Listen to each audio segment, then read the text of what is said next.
پاکستان اور آسٹریلیا کے درمیان تاریخی ٹیسٹ سیریز کا دوسرا میچ آج سے نیشنل اسٹیڈیم کراچی میں کھیلا جائے گا۔ پہلا ٹیسٹ ڈرا ہونے کے باعث شائقین کرکٹ نے دوسرے ٹیسٹ میں نتیجے کی امید لگا لی ہے۔ دونوں ٹیموں کے درمیان اب تک کھیلے گئے 67 ٹیسٹ میں آسٹریلیا کا پلڑا بھاری ہے۔ 33 میچز میں آسٹریلیا نے میدان مارا، 15 ٹیسٹ میں پاکستان نے کامیابی سمیٹی، 19 ٹیسٹ ڈرا ہوئے۔ پاکستانی ٹیم نے نیشنل اسٹیڈیم میں کھیلے گئے 43 ٹیسٹ میں سے 23 میں کامیابی حاصل کی اور صرف 2 میں شکست کا سامنا ہوا۔ آسٹریلیا نے نیشنل اسٹیڈیم میں 8 میچز کھیلے اور اب تک کوئی کامیابی حاصل نہیں کی۔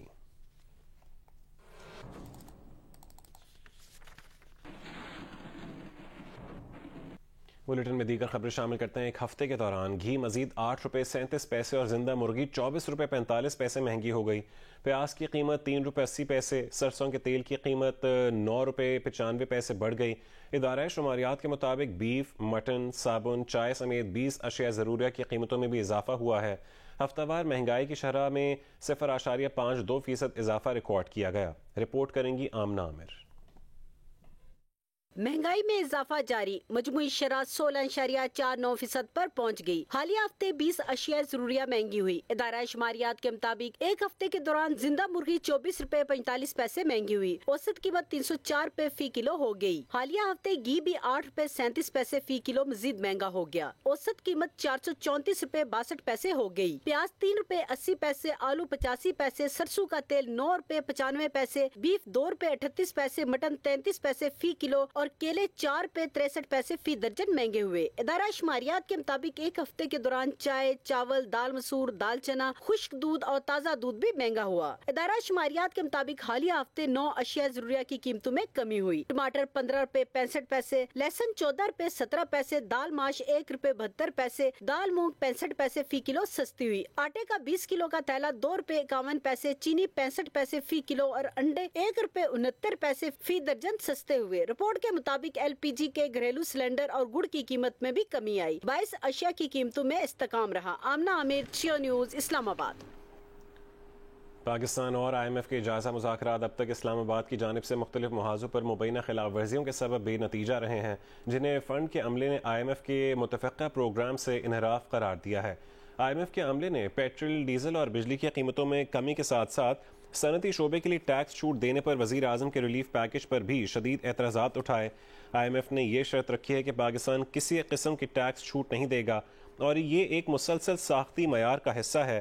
تاہم اسلام آباد نے اس مسلسل ساختی معیار کی خلاف ورزی کی، جس کے لیے اب 7ویں جائزے کی تکمیل اور اگلی قسط کے اجرا کے لیے آئی ایم ایف کے ایگزیکٹو بورڈ سے چھوٹ کی ضرورت ہے۔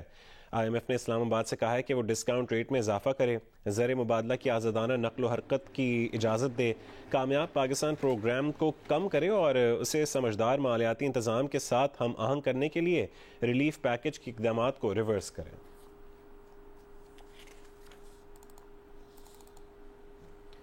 کراچی میں موبائل فون کی خرید و فروخت کی ایس او پی تیار کر لی گئی ہے۔ صدر کراچی الیکٹرانکس مارکیٹ ڈیلر ایسوسی ایشن محمد رضوان عرفان کا کہنا ہے کہ یہ Karachi police, C P L C electronics dealers کی مشترکہ کاوش ہے۔ دکاندار کو موبائل فون فروخت کرنے کے لیے کراچی کا شناختی کارڈ ہونا لازمی ہوگا۔ اسی پر مزید تفصیلات حاصل کریں گے جیو نیوز کے نمائندے طلحہ ہاشمی سے۔ جی طلحہ، کیا تفصیلات ہیں؟ دیکھیں، اس پر میری بات ہوئی ہے محمد رضوان عرفان سے، جو کراچی الیکٹرانک مارکیٹ ڈیلر ایسوسی کے صدر، وہ بتاتے ہیں کہ یہ ایک کاوش تھی کیڈا کی، جو کہ پولیس اور سی پی ایل سی کی مشترکہ کاوش سے تیار کیا گیا تھا اور اب اس کو باقاعدہ حتمی شکل دے دی گئی ہے۔ اس کے مطابق جو دکاندار ہیں وہ موبائل فون خریدتے وقت کراچی کے شہری، کراچی کے جو رہائشی ہوگا، اس کے شناختی کارڈ کی کاپی لے گا، موبائل فون کو سی پی ایل سی سے کلیئر کروائے گا اور اگر موبائل فون بلاک ہوا تو دکاندار اسے ضبط کر لے گا اور اسے قانون کے حوالے کرے گا۔ وہ بتاتے ہیں کہ یہ پالیسی نئے اور استعمال شدہ دونوں موبائل فونز کے لیے ہوگی۔ اسی طرح جو موبائل فون پر اگر لاک لگ جاتا ہے اور سافٹ ویئر اگر اپڈیٹ ہوتا ہے تو اس کے لیے بھی کوئی شہری آئے گا تو اس کے لیے بھی شناختی کارڈ کی کاپی درکار ہوگی۔ اور بہت شکریہ طلحہ ہاشمی اپڈیٹ کرنے کے لیے۔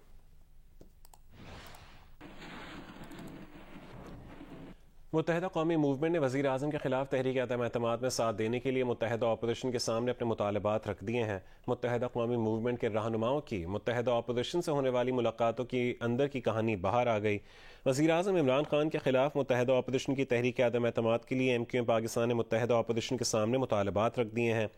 ذرائع کے مطابق ایم کیو ایم نے مطالبہ کیا ہے کہ معاہدہ تحریری ہوگا اور مطالبات پر متحدہ اپوزیشن ضامن بنے۔ ایم کیو ایم نے شہری سندھ سے متعلق اہم مطالبات کر دیے ہیں۔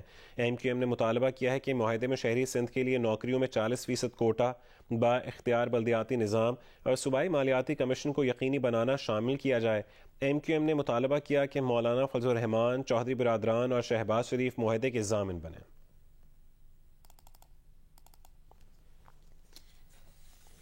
ایم کیو ایم پاکستان نے حکومت پر بھروسہ کرنے سے انکار کر دیا ہے۔ ایم کیو ایم اپوزیشن کی 2 جماعتوں مسلم لیگ نون اور جے یو آئی پر اعتبار کرنے کو تیار ہو گئی ہے۔ ایم کیو ایم کے سینئر رہنما وسیم اختر نے کہا ہے کہ 3.5 سال بعد اب حکومت پر بھروسہ نہیں رہا۔ اگر مسلم لیگ نون اور مولانا فضل الرحمان ضمانت دیں تو آصف علی زرداری کے وعدے پر اعتبار کر کے اپوزیشن کے ساتھ جا سکتے ہیں۔ انہوں نے یہ بات جیو نیوز کے پروگرام آج شاہزیب خانزادہ کے ساتھ میں گفتگو کرتے ہوئے کہی۔ زرداری صاحب جو وعدہ کریں مولانا فضل الرحمان اور نون لیگ اگر اس پر گارنٹی دیں تو پھر آپ سوچ سکتے ہیں اس حوالے سے؟ ایگزیکٹلی، بالکل ہمارے ہاں یہی ایک سوچ پائی جاتی ہے کہ اگر یہ بڑے پولیٹیشنز اس کی حامی بھریں کہ یہ ان لیٹر اینڈ اسپرٹ امپلیمنٹ ہوگا تو ہم اس طرف جا سکتے ہیں۔ کیا آپ کو تاثر ملا کہ پرویز الہی ویسے وزیر اعظم سے اور حکومت سے بہت زیادہ ناراض ہیں؟ جی ایسا ہے، اور آپ لوگ بھی حکومت سے بہت زیادہ ناراض ہیں؟ ہم تو ناراضگی شو کرتے آئے ہیں، ہر میٹنگ میں ہم نے ان سے ریکویسٹ کی اور انہوں نے یقین دہانی کرائی ہے۔ آگے الیکشن بھی آ رہا ہے، اس کے حوالے سے بھی سوچنا ہوگا ہمیں۔ مسلم لیگ نون کے سینئر رہنما شاہد خاقان عباسی نے ایم کیو ایم کے مطالبات درست قرار دے دیے ہیں۔ ان خیالات کا اظہار انہوں نے پروگرام آج شاہزیب خانزادہ کے ساتھ میں کیا۔ ہم پیپلز پارٹی سے بات کریں گے اور میں سمجھتا ہوں جو ایم کیو ایم بات کر رہی ہے وہ بالکل درست باتیں ہیں۔ جو انہوں نے اپنا اظہار کیا ہے کہ مولانا صاحب گارنٹی دیں اور میاں صاحب دیں تو یقیناً وہ اعلیٰ قیادت ڈسکس کر کے گارنٹی دے دے گی۔ سب ذکر کر رہے ہیں کہ بات چیت ہو گئی ہے تو بات چیت ہو گئی ہے۔ اگر کاف لیگ پنجاب کی بات کرتی ہے تو اس پر بھی ان سے اگر بات ہوتی ہے تو اگر یہ اعلیٰ قیادت کا فیصلہ آتا ہے تو یہ بھی بات بھی آگے چل پڑے گی۔ عدم اعتماد کسی غیر آئینی عمل کے ذریعے ہی روکی جا سکتی ہے۔ میں نہیں سمجھتا ہوں کہ اگر یہ معاملہ آئین کے اندر رہا، رکاوٹ کو پیدا ہوئی تو غیر آئینی ہوگی۔ اس لیے ہمیں پورا یقین ہے کہ یہ کامیاب ہوگی، اور اگر غیر آئینی عمل ہوا تو پھر اس کا مقابلہ سڑکوں پر ہی کیا جاتا ہے۔ جیسے کل حملہ ہوا جے یو آئی کے ایک ممبر کے گھر پر، اور جو دھمکیاں وزیر اعظم صاحب ان کے وزیر دے رہے ہیں تو ان کا مقابلہ پھر اگر سڑکوں پہ ہی ان چیزوں کا مقابلہ کرنا پڑے گا جو غیر آئینی ہے۔ پاکستان کی قومی سلامتی کے مشیر معید یوسف نے کہا ہے کہ بھارت جیسا غیر ذمہ دار ملک ایٹمی صلاحیت رکھنے کا اہل نہیں۔ بھارتی میزائل کا روٹ عالمی فضائی روٹ تھا۔ میزائل واقعے کے وقت کمرشل فلائٹس پرواز کر رہی تھیں۔ انہوں نے کہا کہ پاکستان ایک پرامن ملک ہے، اسے پرامن رہنے دیا جائے۔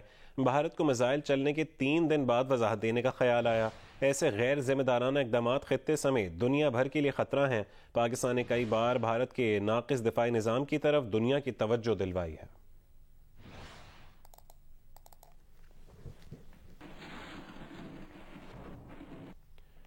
وزیر اعظم عمران خان نے کہا کہ جنرل باجوہ نے کہا کہ عمران فضل الرحمان کو ڈیزل نہیں کہنا۔ میں نے تو جنرل باجوہ نہیں کہا، لیکن عوام اس کا نام ڈیزل رکھ دیا ہے۔ لوور دیر میں جلسے سے خطاب میں عمران خان نے مولانا فضل الرحمان کو ڈیزل بولنے کا کوئی موقع ہاتھ سے نہ جانے دیا۔ مولانا فضل الرحمان کو خطرناک ڈیزل، آصف علی زرداری کو ڈاکو اور شہباز شریف کو شوباز اور ڈرامے باز کہہ کر پکارا۔ عمران خان نے کہا کہ نیوٹرل تو جانور ہوتا ہے، انسان اچھائی کے ساتھ کھڑا ہوتا ہے، جانور میں اچھے برے کی تمیز نہیں ہوتی۔ اللہ نے ہمیں اجازت ہی نہیں دی کہ ہم نیوٹرل ہو جائیں۔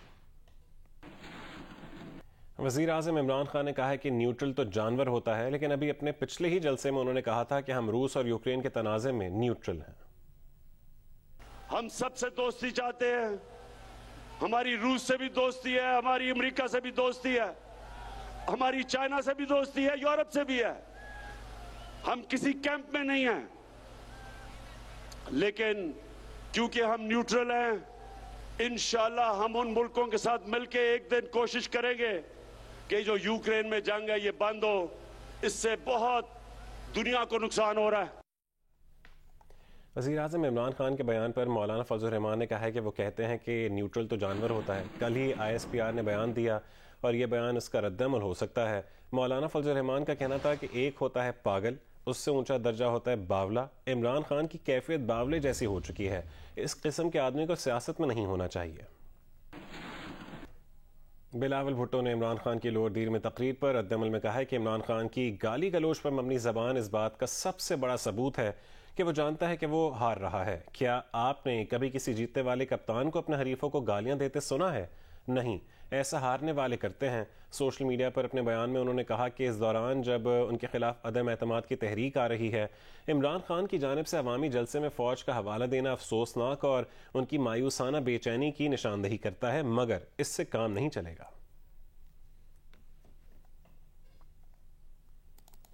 لوور دی جلسے سے عمران خان کی تقریر پر رد عمل دیتے ہوئے پی ڈی ایم کے ترجمان حافظ حمداللہ کا کہنا ہے کہ عمران خان کی جانب سے اپوزیشن کو گالیاں دینا حفاظ باختگی ہے۔ یہ زبان لفنگوں کی تو ہو سکتی ہے مگر وزیر اعظم کی نہیں۔ ایک بیان میں حافظ حمداللہ نے کہا کہ عمران خان صاحب، آپ کو تمیز سکھانے کا وقت گزر چکا ہے، اب آپ کے رونے دھونے کا وقت آ گیا ہے۔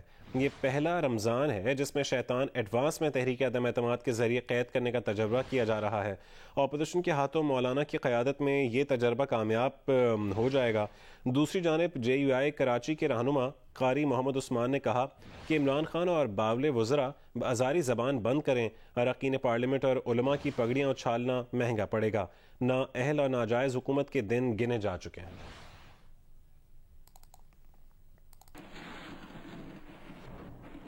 قومی عوامی تحریک کے سربراہ ایاز لطیف پلیجو نے کہا ہے کہ 15 سال سے ملک کو غیر یقینی صورتحال میں رکھ کر نقصان پہنچایا جا رہا ہے۔ سندھ کو وفاقی حکمران صرف مشکل وقت میں یاد کرتے ہیں۔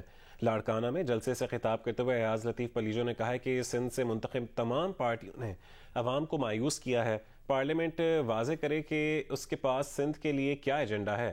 پاکستان میں تمام حکومتیں طلبہ اور خواتین کو حقوق دینے میں ناکام رہی ہیں۔ انہوں نے مزید کہا کہ کسی اور کا نیا نہیں، جنا والا انسان دوست پاکستان چاہیے۔ وفاق سندھ سے بجلی، گیس اور پانی کے سلسلے میں زیادتیاں بند کرے۔ پاکستان کے احسن رمضان نے عالمی ایمیچر سنوکر چیمپئن شپ جیت لی۔ ایران کے عامر سرکوش کو بیسٹ آف 11 فریم پر مشتمل فائنل میں سنسن خیز مقابلے کے بعد 6-5 سے شکست دے دی۔ دوحہ میں کھیلی جانے والی I B S F world snooker championship میں ایونٹ کے 27ویں سیڈڈ پاکستان کے احسن رمضان کا مقابلہ ٹاپ سیڈ ایران کے عامر سرکوش سے تھا۔ 5 گھنٹے سے زائد جاری رہنے والے فائنل میں پاکستانی کویسٹ نے بہترین کنٹرول، شاندار پاٹنگ اور مضبوط اعصاب کا مظاہرہ کیا اور خسارے میں جانے کے باوجود پریشر نہیں لیا اور عمدہ کھیل کر ٹائٹل اپنے نام کیا۔ فائنل کے ابتدائی 2 فریمز تو احسن رمضان نے جیت لیے، مگر اس کے بعد ایرانی کویسٹ نے مسلسل 4 فریمز جیتے۔ انہوں نے چوتھے فریم میں سینچری بریک بھی کھیلا۔ ایک موقع پر ایرانی کویسٹ کو ٹائٹل کے لیے 1 فریم درکار تھا، مگر احسن رمضان نے ہمت نہیں ہاری اور 3 فریمز مسلسل جیت کر عالمی اعزاز اپنے نام کر لیا۔ احسن رمضان، محمد یوسف اور محمد آصف کے بعد یہ ٹورنامنٹ جیتنے والے پاکستان کے تیسرے پلیئر ہیں۔ مجموعی طور پر یہ پاکستان کا سنوکر کا 4تھا ورلڈ ٹائٹل ہے۔ پاکستان سپر لیگ 7 کی ٹرافی کے ساتھ لاہور قلندرز کی مینجمنٹ کا سفر جاری ہے۔ ٹرافی لاہور کے کنیٹ کالج پہنچنے پر طالبات کا جوش و جذبہ دیدنی تھا۔ سہیل عمران کی رپورٹ دیکھیے۔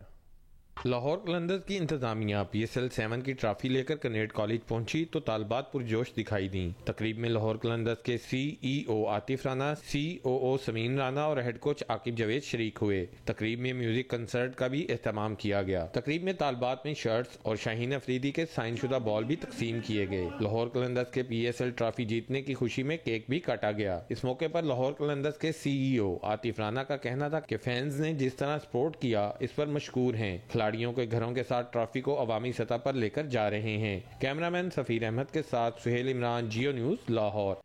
ضلع بدین میں موسم بہار کا استقبال سورج مکھی کے پیلے اور خوشنما پھولوں نے کیا ہے۔ سورج مکھی کے خوبصورت کھیتوں کی سیر کروا رہے ہیں جیو نیوز کے نمائندے اعجاز زئی۔